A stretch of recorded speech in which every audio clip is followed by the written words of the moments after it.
నమస్తే, welcome to DTV. ఈరోజు మనతో ఉన్నారు ప్రముఖ జ్యోతిష వాస్తు పండితులు డాక్టర్ గుండెపూడి శివసుధీర్ శర్మ గారు. గురుగారు నమస్కారం అండి. శ్రీమాత్రే నమః, శ్రీ గురుభ్యో నమః. గురుగారు, ఎట్లా ఇప్పుడు ఉగాది తర్వాత విశ్వాసనామ సంవత్సరంలో మనం అడుగు పెడుతున్నాం.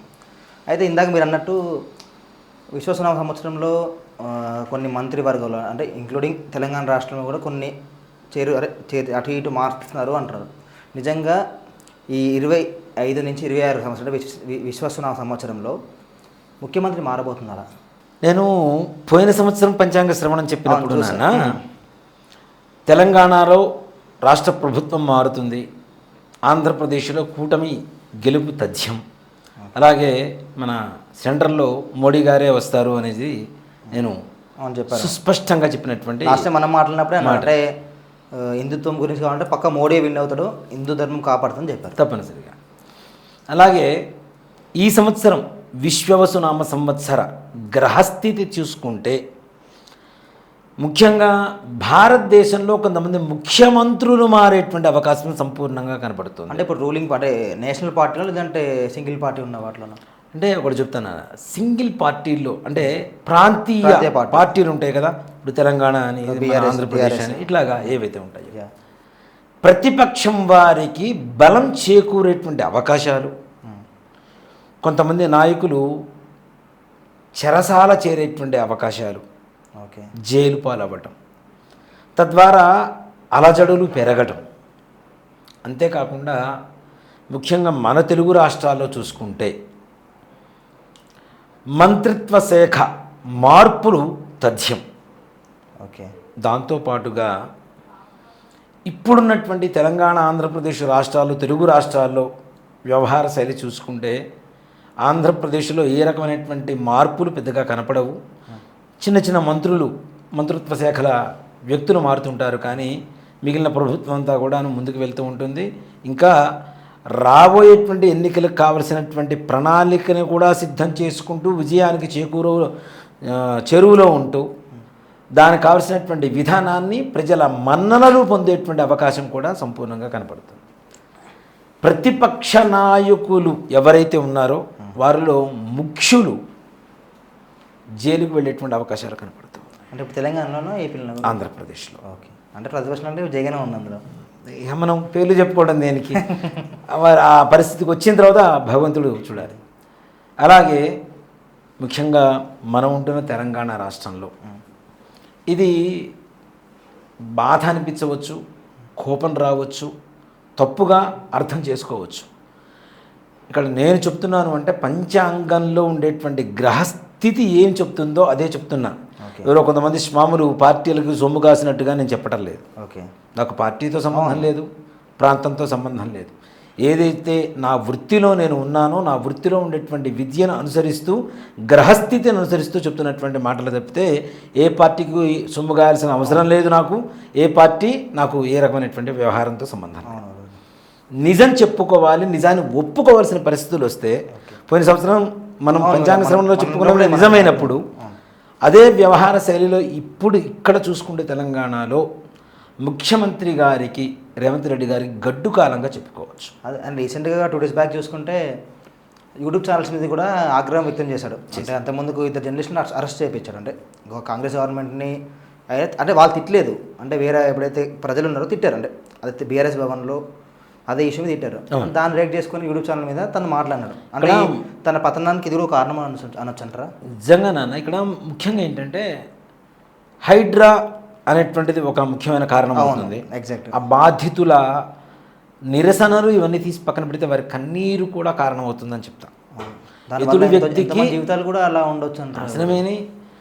ఓకే, అంటే అది భవిష్యత్ తరాలకు కావాల్సినటువంటి మంచి పని, దాని గురించి ఎవరేం మాట్లాడలేదు, బాగానే ఉంది. కానీ నిర్వాసితులు ఎవరైతే ఉన్నారో వాళ్ళందరూ కూడా చాలా బాధల్లో ఉండేటువంటి వాళ్ళు. దీంట్లో ముఖ్యంగా మహిళలు. మనం చాలాసార్లు చెప్పుకుంటూ వెళ్తుంటాం, ఆడవాళ్ళ కన్నీటికి కారణమైనటువంటి ప్రతి వ్యక్తికి స్త్రీ శాపం అనేటువంటిది ఒక మహాదోషం. ఆ వంశానికి, మన ఒక్కళ్ళకే కాదు, మన వంశానికి కూడా వంశపరంపరగా ప్రాప్తిస్తూ దానివల్ల వచ్చేటువంటి కష్టాలు, నష్టాలు మనం ఎదుర్కోవాల్సినటువంటి పరిస్థితులు ఏర్పడుతూ ఉంటాయి. అదొక కారణం. అలాగే ప్రతిపక్షం బలపడేటువంటి అవకాశాలు బాగా ఉన్నాయి. అవును. అలాగే మీటింగ్స్లో కూడాను ప్రతిపక్షాల ధోరణి నుంచి తట్టుకోలేనటువంటి పరిస్థితి కూడా ఏర్పడేటువంటి అవకాశాలు ఎక్కువ కనపడుతూ ఉన్నాయి. ప్రతిపక్షం ఏ పార్టీ అయినా కావచ్చు, అది బీజేపీ కావచ్చు, బీఆర్ఎస్ కావచ్చు, పార్టీలతో సంబంధం లేదు. ప్రతిపక్షంగా ప్రధానంగా ఉండేటువంటి ఏ పార్టీ నుంచి అయినా సరే అతి ఎక్కువ సమస్యలు విమర్శలు ఎదుర్కోవాల్సినటువంటి పరిస్థితి. గ్రహస్థితి కూడాను ముఖ్యమంత్రి స్థానంలో ఉండేటువంటి వ్యక్తికి ప్రతికూలంగా మారబోతోంది. ప్రజలు ప్రతికూలంగా మారబోతున్నారు. ప్రజావాహిని అంటే ఏదైతే ప్రజా తీర్పు ఉండబోతుందో అది కూడా కొంతవరకు ప్రతికూలత ఏర్పడుతుంది. ఇక్కడ ముఖ్యంగా నేను పార్టీ గురించి చెప్పట్లేదు, ఒక వ్యక్తుల గురించి చెప్తున్నా. మరలా ఉప ఎన్నికలు జరిగేటువంటి అవకాశాలు కూడా కనబడుతున్నాయి. అంటే గురుగారు ఇప్పుడు మీరు చెప్పినట్టు అంటే సీఎం రేవంత్ రెడ్డి గారి జాతకం పరంగా అదే విశ్వవసు నామ సంవత్సరంలో ఇలా ఉంది అంటారు. అంటే అలా దాంతోపాటు మంత్రులు కూడా అలా ఉండే అవకాశం ఉందంటారు. చాలా ఇక్కడ ముఖ్యంగా ఒక మాట చెప్పాలంటే, అంటే మనం ఏదో వేరే వ్యక్తిని మాట్లాడుతున్నామని కాదు, ముఖ్యమంత్రి గారికి సొంత కూటమిలో సొంత ప్రభుత్వంలో ఉండేటువంటి వ్యక్తుల వల్ల అతి ఎక్కువ ప్రమాదం పొంచి ఉందని చెప్తా. ఓకే. ఉన్నటువంటి పార్టీ మారిపోవడం రీసెంట్గా అంటే జాతక పరంగా అనుకోవచ్చు అంటారా, ఈ తిరువర్ మల్లన్న అంతకుముందు కాంగ్రెస్ ఎమ్మెల్సీ గెలిచాడు, అంత జాతక పరంగానే అదే మళ్ళీ తర్వాత రేవంత్ రెడ్డి తిట్టాడు అంటే రెడ్డిలు. ఓవరాల్గా మన తెలంగాణ రాష్ట్రానికి ఉండేటువంటి అంటే గ్రహస్థితుల వల్ల ఒక్కొక్క స్థానంలో ఉండేటువంటి వ్యక్తులకి మంత్రులకి కొన్ని రకాలైనటువంటి కష్టాలు నష్టాలు శుభాలు జరుగుతాయి, విజయాలు ఏర్పడుతూ ఉంటాయి. అలాంటి ఒకప్పుడు బాగున్నటువంటి గ్రహస్థితి ఎప్పుడు ఒకేలాగా ఉండదు కదా నాన్న, మారిపోతూ ఉంటుంది. సో కాబట్టి ఆ ప్రతికూల పరిస్థితుల వల్ల తప్పనిసరిగా మన తెలంగాణలో ఉండేటువంటి ముఖ్యమంత్రి గారు అనేక రకాలైనటువంటి సమస్యలు ఎదుర్కోవాల్సినటువంటి పరిస్థితి. శాఖ నుంచి తప్పుకొని వేరే మంత్రులు కూడా ఆ స్థానంలో ఉండేటువంటి అవకాశాలు కనపడుతున్నాయి. ఇంకొక మాట కూడా చెప్తాను, ఇక్కడ ఎంత ప్రతికూల పరిస్థితులు ఉన్నా ఒకవేళ ఇప్పుడున్నటువంటి ముఖ్యమంత్రి పక్కకు తప్పుకున్నా ఉప ఎన్నికలు జరిగినా మరలా అదే ప్రభుత్వం వస్తుంది, అదే పార్టీ గవర్నమెంట్ ఫామ్ చేస్తుంది. వ్యక్తులు మారవలసిన పరిస్థితే కదా. అసలు ఉప ఎన్నికల వరకు వచ్చింది అంటేనే ఒక రకమైనటువంటి వ్యతిరేకం. ఎప్పుడైతే రేవంత్ రెడ్డి సీఎం గాయంలో అప్పటి నుంచే దిగిపోతాడని బాగా పుకార్లు నేను 2024 సంవత్సరం పంచాంగ శ్రవణం చెప్పినప్పుడే 2025 చివరి వరకు లేదా 2026 ఫిబ్రవరి వరకు ఇంతగా మన కెమెరా ముందు మాట్లాడి అదే అన్నారు. ఇప్పుడు జాతక పరంగా తెలంగాణలో ఇలా ఉంది, రేవంత్ రెడ్డి గారి పరంగా అంటే తను చేస్తున్న మంచి పనులు అయితే చెడు అనుకోవచ్చు, కానీ జాతక పరంగా ఇలా ఉందన్నారు. అందుకని నా టాపిక్తోనే మనం వీడియో చేశాను. అంతే, గ్రహస్థితే ముఖ్య కారణం అని చెప్తానన్న. తగిన జాగ్రత్తలు తీసుకోవాల్సినటువంటి పరిస్థితులు ఉన్నాయి. ఎంత జాగ్రత్తలు తీసుకున్నా అంటే ఏదో చిన్నవాడు చెప్పాడు మనమేంటి చేసేది అనేటువంటిది పక్కన పెట్టకుండా 1-2 సార్లు జాతక పరిశీలన చేయించుకొని, ఇప్పుడు అహంకారం వేరు అధికారం వేరు. అధికారంతో వచ్చేటువంటి అహంకారం వేరు. భగవంతుడి దగ్గర ఎవరి అహంకారం పనికిరారు, ఎవరి అధికారం పనికిరారు. అంటే రామచంద్ర ప్రభువు అని పిలుస్తాం మనం, ప్రపంచం మొత్తానికి ఆయనే ప్రభువు అని కదా. ఆయన ముందు మనం ఎంత, కాబట్టి ఎవరైనా భగవంతుల ముందు మోకరిల్లవలసిందే. అయితే ఇంకో పాయింట్కి వస్తే అంటే ఇప్పుడు రేవంత్ రెడ్డి ఉన్నాడు అంటే సీఎం గారు, అంటే రేవంత్ రెడ్డి గారు సీఎం ఇప్పుడు అంటున్నాడు, అంటే తనకి సొంత పార్టీ నేతల నుంచి వస్తుందా లేదంటే ప్రతిపక్షాల నుంచి వచ్చే ఎఫెక్ట్ ఉందంటారు? అట్లా సొంత పార్టీ నుంచి ప్రతికూలత, అది ప్రతిపక్షం వారికి సానుకూలతగా మారేటువంటి అవకాశం కనబడుతోంది. ఇప్పుడు మా ఇంట్లోనే నాకు గొడవ పెడుతున్నారంటే పక్కింటి వాడు నన్ను వచ్చి తెచ్చిపోవడానికి సంబంధం పెద్ద సమస్య ఉంటుంది ఉండదు కదా. ఈ సొంత పార్టీలో ఉండేటువంటి వ్యక్తుల వ్యతిరేకత ప్రతిపక్ష పార్టీ వారికి తప్పనిసరిగా సానుకూలంగా మారేటువంటి ఒక ఆయుధంలాగా తయారవబోతుంది. కాబట్టి తగిన జాగ్రత్తలు తీసుకోవాల్సినటువంటి పరిస్థితి ఎంతైనా ఉంది.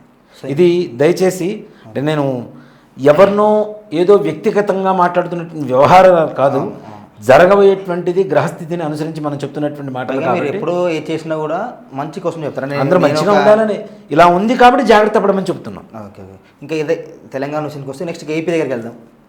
ఏపీలో చంద్రబాబు గారి పరిస్థితి ఎలా ఉందంటారు గురు? అంటే జాతక పరంగా ఇక్కడ ఒకటి చెప్తాను, చంద్రబాబు నాయుడు గారికి కొంచెం అనారోగ్య సూచనలు కనబడుతున్నాయి. తగిన జాగ్రత్తలు తీసుకోవాలి. ఏజ్ కూడా దగ్గర అంటే చాలా ఏజ్ ఫ్యాక్టర్ ఉంది. దాంతోపాటుగా ఏజ్కి మించినటువంటి పనులు ఆయన ఫాస్ట్గా చేస్తూ ఉంటారు. ఆయన ఒకటే మాట, ఏజ్ శరీరానికి కాదు దీనికి కాదు అని మాట్లాడుతుంటారు ఆయన. నిజంగా నాకు ఆయన ఒక్క వ్యవహారంలో బాగా నచ్చుతారు. ఏంటి అంటే నిద్ర అతి తక్కువ కాలం సమయం నిద్రపోతుంటారు ఆయన. రోజుకి 2.5-3 గంటలు మాత్రమే నిద్రపోతారు. ఆ వయసులో కూడా ఒక అధికారం వచ్చిన తర్వాత దాన్ని సద్వినియోగపరచుకోవాలి, అందరికీ మంచి జరగాలి అనేటువంటి ఒక మంచి లక్ష్యంతో ఏదైతే ఉంటుందో అది ఆ సమయాన్ని నిద్రని తక్కువ చేసుకొని ఎక్కువ సమయాన్ని పాలన కోసం ఉపయోగించేటువంటి మంచి నాయకుల్లో చంద్రబాబు నాయుడు గారు మంచి పాలకులు. దాంట్లో ఆ విషయంలో ఏమాత్రం కూడా తేడా లేదు. అందులో చంద్రబాబు నాయుడు గారికి పక్కన ఆంజనేయ స్వామి వారి అనుగ్రహం పరిపూర్ణంగా ఉంది, పవనసుతుడి అనుగ్రహం ఉంది తప్పనిసరిగా. కాబట్టి అంటే పవనసుడు అంటే విచ్ మీన్స్ పవన్ కళ్యాణ్ గారు కదా? నేను వారి గురించే చెప్తున్నాను. అంటే పవన్ కళ్యాణ్ గారి ఒక గాలి ఏదైతే ఉందో, పవనం ఏదైతే ఉందో అది బాగా వీస్తుంది. అది చంద్రబాబు నాయుడు గారికి బాగా హెల్ప్ అవుతుంది. వారిద్దరి మధ్యలో అనేక రకాలైనటువంటి వ్యక్తులు రావాలని ప్రయత్నిస్తూ ఉంటారు ఈ సంవత్సరంలో కూడాను. అలాంటి వ్యక్తులు పక్కకి వెళ్ళిపోతారు, కానీ వీళ్ళిద్దరు కలిసే ఉంటారు. ఏ రకమైనటువంటి సమస్యలు రావు వీళ్ళకి. అంటే ఒక రకమైనటువంటి మంచి అండర్స్టాండింగ్తో ఉన్నారు కాబట్టి ఏ రకమైనటువంటి సమస్యలు రావు. ఎవరు వచ్చిన వాళ్ళు మధ్యలో వెళ్ళిపోతూ ఉంటారు. ఆంధ్రప్రదేశ్లో ఏ రకమైనటువంటి మార్పులు రావు చెప్తున్నా కదా. కాకపోతే అక్కడ ప్రతిపక్ష నాయకులకి బలీయమైనటువంటి నాయకులందరూ కూడా ఎక్కువగా జైలు పాలయ్యేటువంటి అవకాశాలు కూడా కనపడుతున్నాయి. ఇప్పుడు మనం తప్పు చేస్తేనే ఎక్కడికైనా ఇచ్చేస్తాం. సో కాబట్టి అలాంటి పరిస్థితులు కూడా ఏర్పడుతున్నాయి. కాబట్టి తన జాగ్రత్తలు తీసుకోవాల్సినటువంటి పరిస్థితులు చాలా ఉన్నాయి. ఇక్కడ ముఖ్యంగా చాలామంది మేము ఆ హోమం చేపిస్తున్నాం, ఈ హోమం చేస్తున్నాం. ఇక్కడ యాంటీబయోటిక్ కాదు, స్పెసిఫిక్ మెడిసిన్ ఉంటుంది. ప్రతి రోగానికి ఒక మందు ఉంటుంది. ఆ మందును వాడండి. దాన్ని సుస్పష్టంగా తెలిసినటువంటి ఒక జ్యోతిష్కుడి దగ్గర, ఏదో మీకు తెలిసినటువంటి మంచి వాళ్ళ దగ్గర ఎవరి దగ్గర చూపించుకొని తగిన జాగ్రత్తలు తీసుకోవడం అనేది మాత్రం మంచిది.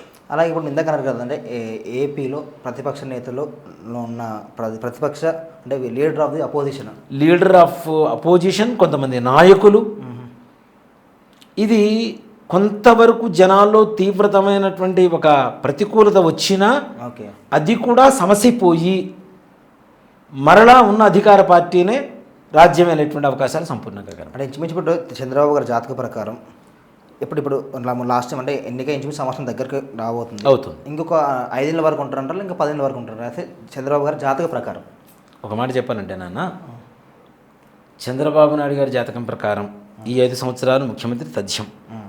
తదుపరి పార్టీలు అవే, మంత్రులు మారుతుంటారు, వ్యక్తులు మారుతుంటారు. అంతేకాని పార్టీలు అవే వస్తే మరలా ఏమాత్రం కూడా దానికి ఇది లేదు. ప్రజా వ్యతిరేకత లేనటువంటి పరిస్థితి, అనుకూలంగానే ఉంటారు ప్రజలంతా కూడాను.